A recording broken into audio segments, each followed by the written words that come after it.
Le temps passe vite, y compris en matière d'art contemporain. Construire une collection offre ainsi un regard sur des pièces qui ont été réalisées des années 70 jusqu'à nos jours, comme cette œuvre de Mangrané présentée dans une galerie monégasque et qui fait désormais partie depuis 2014 du NMNM. L'exposition qui a reçu la visite de Son Altesse Royale, la princesse Caroline de Hanovre, propose donc une plongée inédite dans une collection riche, une sorte de bilan de parcours un peu plus de 10 ans après la naissance du projet du musée. Je pense que si vous voulez, c'est quand même une étape.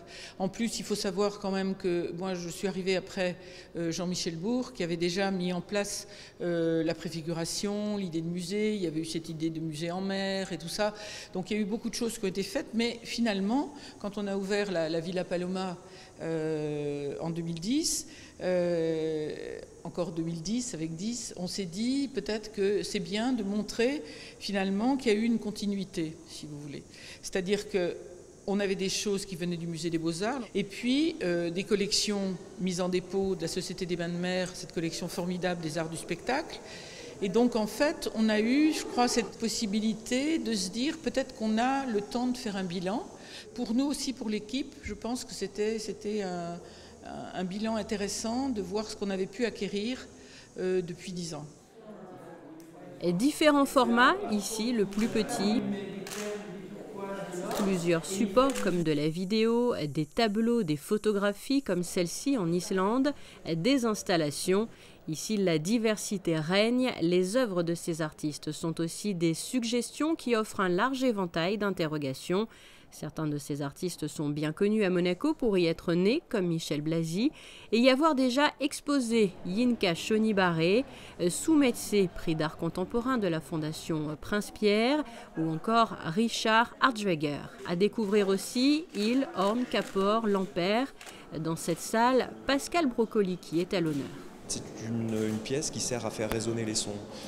Les sons vont circuler tout autour de l'anneau et ils vont être diffusés dans l'espace de manière omnidirectionnelle, c'est-à-dire en tout point de cet espace. C'est d'ailleurs la raison pour laquelle on entend la pièce pratiquement partout dans le bâtiment, sans trop vraiment savoir où se trouve la source du son.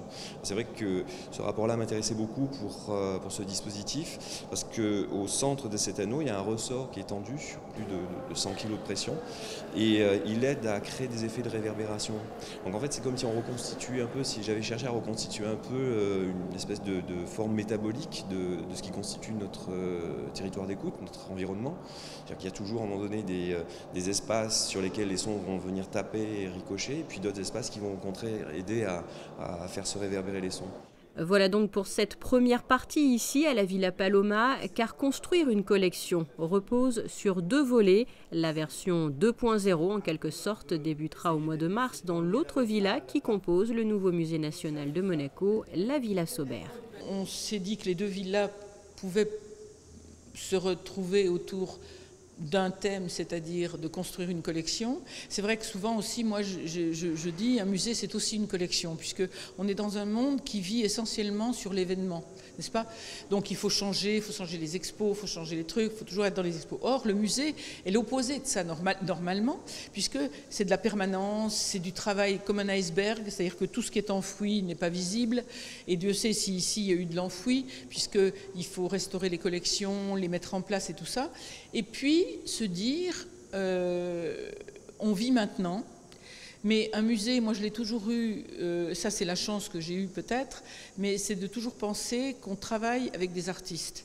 Et que ces artistes, c'est eux qui nous poussent, qui nous font quitter nos convictions, nos certitudes. Construire une collection, ouverture à la Villa Saubert le 21 mars prochain. En attendant, le premier volet vous attend entre les murs de la Villa Paloma au Jardin Exotique jusqu'au mois de juin.